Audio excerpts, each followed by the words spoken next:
Assalamu alaikum. My name is Muhammad Sanawala Khan and you watch my YouTube channel. Today we discuss most important topic of the stomach. So first of all, stomach problem is gastritis. Second one is H. pylori. Third one is peptic ulcer. तो चलते हम इनको discuss करते हैं। सबसे पहले gastritis, H pylori और peptic ulcer मैं आपको बताऊंगा कि होता क्या है। तो फर्स्ट ऑफ ऑल डिस्कस कर रहे हैं गैस्ट्राइटिस। गैस्ट्राइटिस से होता है, गैस्ट्राइटिस का मतलब है inflammation of mucosal membrane of the stomach is called gastritis. इसमें ये होता है कि जो हमारी है मैदे की हिफाजती तह म्यूकोजल मेम्ब्रेन जिसको कहते हैं उसमें स्वेलिंग हो जाती है, वो सूज जाती है। तो सेकंड वन है कि एच pylori। एच pylori क्या है?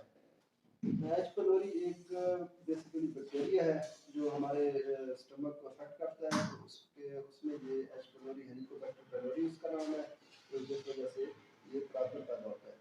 Third one peptic ulcer. Peptic ulcer क्या होता है कि मैदे में जो हमारा मैदा है उसमें अल्सर बनना शुरू हो जाता है, अल्सर बन जाता है, तो उसे पेप्टिक अल्सर कहते हैं। तो हम ये डिस्कस करते हैं कि बनता कैसे है। सबसे पहले गैस्ट्राइटिस है।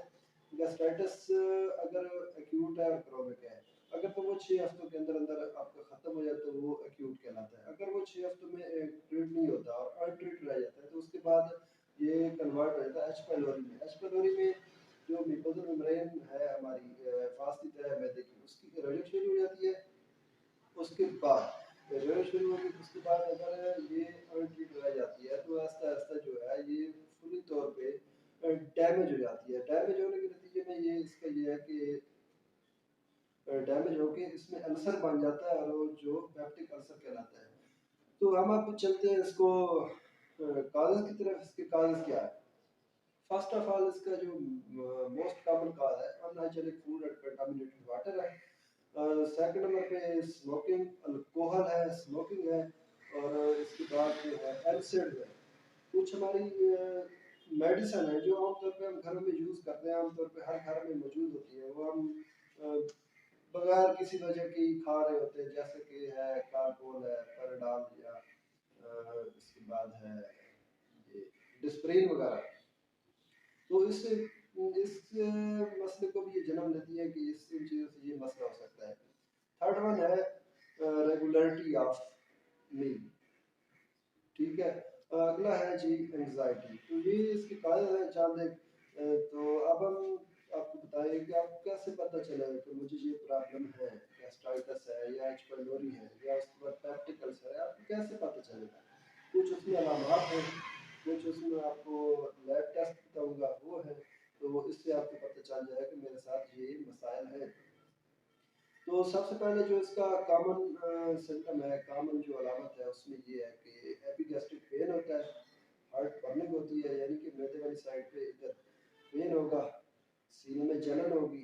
उसके बाद भूख आपको मुकम्मल तौर पर नहीं लगेगी, आपका मुकम्मल खाना हजम नहीं होगा। जब खाना हजम नहीं होगा तो आपको भूख भी नहीं लगेगी। जब भूख भी लगेगी तो आपका जो खून ब्लड है वो कम हो जाएगा, यानी कि खून की कमी हो जाएगी। उसके बाद लेथार्जिक कंडीशन है, आपके जिस्म में सुस्ती होगी, काहली होगी, जिस्म आपका दर्द करेगा और आपका वजन जो है वो दिन ब दिन कम होता जाएगा। इसमें तकरीबन मोस्टली पेशेंट में इसका जो है ब्लड प्रेशर वो लो रहता है। तो नेक्स्ट इसमें कुछ लैब इन्वेस्टिगेशन है, जिसमें ये है कि एच pylori टेस्ट करवाते हैं, वो पॉजिटिव होता है। अक्सर अगर एच pylori पहले किसी को हो गया है और वो ट्रीटमेंट उसने करवा लिया है लेकिन उसमें अलामात नहीं हो रहे, लेकिन बाद बात ये पॉजिटिव आ जाता है, तो इसका जो ऑथेंटिक टेस्ट है वो है स्टूल एग्जामिनेशन। स्टूल एग्जामिनेशन में ये है कि हमें लैब में स्टूल जमा कराना पड़ता है। उसके बाद उसमें देखते हैं माइक्रो ऑर्गेनिज्म या बैक्टीरिया वगैरह के कोई है।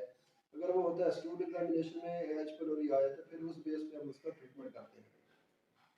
नेक्स्ट हम चलते हैं कि इसकी प्रिकॉशंस क्या है। प्रिकॉशंस देखें, ये एच pylori है जो बैक्टीरिया है, ये एक बंदे से दूसरे बंदे को लग सकता है। तो मैं आपको बता दूं कैसे लगता है। ये आपके सलाइवा में मौजूद होता है, आपके स्टूल में मौजूद होता है। देखें, जब आपने वो खांसी की है या आपने जमाई लिया, आपने अपना हाथ अपने मुंह के ऊपर रख लिया है और उसके हाथ पे आपके सलाइवा लग गया है और वही हाथ आपने वॉश नहीं किया या आपने हैंड शेक कर दिया या उससे आपने खाना बनाया, खाना किसी को दे दिया है या खाना किसी का शेयर किया है, तो वो उसके चांस है कि वो एक से आपसे किसी और को लग सकता है। इसी तरह स्टूल में भी होता है, तो अगर आप वॉशरूम गए और आपने वॉशरूम से फारिग होने के बाद आपने हैंड वॉश नहीं किए और वही आपने हैंड शेक कर लिए या आपने किसी को खाना बना के दिया, किसी के साथ खाना शेयर किया है, तो मोस्ट रिस्क है कि उसको भी ये मसला हो सकता है। तो इससे आपने एहतियात करनी है।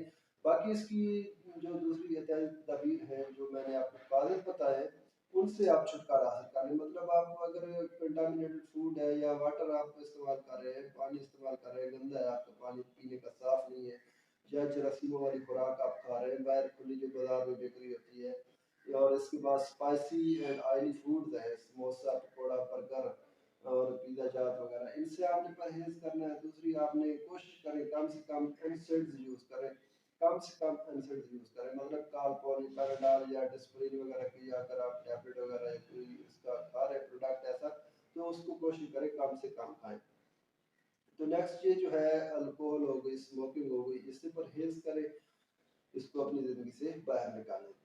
और जो इसका आजकल जो मेन इसका प्रॉब्लम आ रहा है वो ये है कि ख़ास तौर पे हमारे जो नौजवान लड़के और लड़कियाँ हैं, काफ़ी टाइम ये मोबाइल पे लगे रहते हैं, कुछ अदर एक्टिविटीज़ में लगी रहती है, मतलब उनकी कोई खाने की एक रूटीन नहीं होती, या स्टूडेंट होते हैं या जॉब होल्डर है, ऑफिस टाइम वो खाना वगैरह नहीं खा सकते टाइम पे। तो कोशिश करें कि इसको आप टाइम पे खाना खाएं। मतलब अगर एक ऑफिस में बंदा जॉब कर रहा है, वो सुबह 8 बजे नाश्ता करके जाता है, उसकी छुट्टी 3 बजे हो रही है, तो घर पहुँचते पहुँचते उसको कम से कम 4 हो जाएंगे। 4 बजे फिर वो खाना खाएगा, फिर वो उसको भूख लग जाएगी 11, 10, 11 बजे। 10, 11 बजे जब वो खाना खाएगा तो वो ज़ाहिर सी बात है सो जाएगा, उसको कौन सा कोई बात पे जाना है। तो इस चीज़ को थोड़ा सा अपनी लाइफ में लेके आए, एक रेगुलर टाइम पे खाना खाएं। खाना खाने के बाद अक्सर हम खाना खाने के बाद पानी के 2-3 गिलास पी लेते हैं, इससे भी थोड़ा सा परहेज करें। आप खाना खाने से आधा घंटा पहले पानी पिए और कम अज कम खाना खाने के 2 घंटे बाद तक आपने पानी नहीं पीना। ओके, अब हम आपको लेके चलते हैं कि इसका नेचुरल मेडिसिन में क्या ट्रीटमेंट है। आपने हरगिज एलोपैथिक में नहीं जाना, एलोपैथिक जस्ट रिलीफ है, कोई उसमें किसी किस्म का ट्रीटमेंट नहीं है, वो आपको एंटासिड और एंटीबायोटिक्स दे दे के मार देते हैं। ठीक है, अक्सर हमारे पास पेशेंट आते हैं जो डॉक्टरों से एलोपैथिक मेडिसिन से तंग होकर इधर नेचुरल मेडिसिन की तरफ आते हैं। तो मैं आपको यही कहूँगा कि आप नेचुरल मेडिसिन की तरफ आए। कुछ ड्रग्स हैं जो मैं आपको बता देता हूँ, बहुत कॉमन सी ड्रग्स हैं, आप आम घर में भी इस्तेमाल करते हैं। फर्स्ट ऑफ ऑल वो है ग्लिसराइड ग्लैमर, यानी कि मुलट्ठी। आप आमतौर पे आप उससे बखूबी वाकिफ होंगे, पंसार स्टोर से मिल जाती है, उसकी रूट्स होती हैं, एक प्लांट है उसकी रूट्स होती हैं, तो साफ़ सुथरी लेनी है आपने। ठीक है, उसके ऊपर कोई गर्द गुबार डस्ट वगैरह ना हो, अच्छी हो, तो वो आप ले लें। उसका एंटासिड भी है, एंटी इन्फ्लेमेटरी भी है, पेन किलर भी है स्टमक के लिए, और एंटी हिस्टामिन भी है। ठीक है, नेक्स्ट जो है एस्परागस रेसिमोसिस, ये भी एक प्लांट है, उसकी रूट्स हैं, जिसको हम ज़बान में स्तावर कहते हैं, स्तावर के नाम से ये मिल जाती है पंसार स्टोर से। ये भी एक प्लांट की रूट्स है, ये आपने ले लेनी है। जो ग्लाइसराइड ग्लैब्रा है, फर्स्ट मैंने आपको ड्रग बताई, उसका आपने 100 ग्राम ले लेना है, और जो दूसरी है एस्परागस रेसिमोसिस स्तावर, उसका आपने 50 ग्राम लेना है। थर्ड वन है जिंजिबर ऑफिशियलिस, यानी कि अदरक, इससे भी आप बखूबी वाकिफ होंगे, आपको ये पंसार स्टोर से मिल जाएगी, ये आप ले लें 25 ग्राम। थर्ड वन है, फोर्थ वन है फेनिकुलम वल्गैरिस, यानी कि फेनल, सौंफ, इसका आपने ले लें 50 ग्राम, ये भी आपको पंसार स्टोर से मिल जाएगी। फिफ्थ वन है कि पेपर नाइग्राम, यानी कि काली मिर्च, ये आपने को ले लेनी है 10 ग्राम। सिक्स वन है, इसमें आ जाता है मेंथा पेपरिका, यानी कि पेपरमेंट, पुदीना, खुश्क। कोशिश करें कि इसको खुद घर में लगा लें, उसके पत्ते तोड़ लें, उसको साइड में खुश्क कर लें जब वो साफ़ सुथरे हों, क्योंकि आप खुद उसको तोड़ के रखेंगे तो वो साफ़ सुथरे होंगे। अगर वो आप पंसार स्टोर से लेंगे तो वो सही नहीं होंगे, ठीक नहीं होंगे। वो आप ले लें, उसको आप खुश्क करें घर में, खुश्क करने के बाद वो आप पत्ते लेके, ये चीज़ें सारी लेके इनको आप फाइन पाउडर में फाइन पाउडर बना लें, ग्राइंडर मशीन में डाल के उसको फाइन पाउडर बना लें और अपने पास महफूज कर लें। इसका आधा चम्मच तकरीबन हाफ टी स्पून ये आप इस्तेमाल करें 25 से 30 दिन। तो इंशाल्लाह आपका इससे बहुत फ़ायदा होगा और आपका ये आहिस्ता आहिस्ता मसला हल हो जाएगा। सेकंड नंबर पे आपको मैं एक और बता दूँ, इसका बहुत आसान सा ट्रीटमेंट है। आप फ्रेश लीव्स लें पुदीने के, पेपरमिंट, मेंथा पेपरिका के फ्रेश लीव लें और जिंजीबर ऑफिशियलिस फ्रेश लें, जो आपको ये सब्जी वाली दुकान से मिल जाएगी। ये आपको पंसार स्टोर से फ्रेश नहीं मिलेगी। ये बाल बात जो गांव में लोग रहते हैं उन्होंने काश्त की होती है, वहाँ से लें। उसके 2 से 3 इंच का टुकड़ा ले लें जिंजीबर ऑफिशियलिस अदरक का, और 12 से 13 इसके लीव ले लें पुदीना की। उसका आप डिकॉक्शन बना के इस्तेमाल करें, मतलब कहवा बना लें उसका, वो आप इस्तेमाल करें।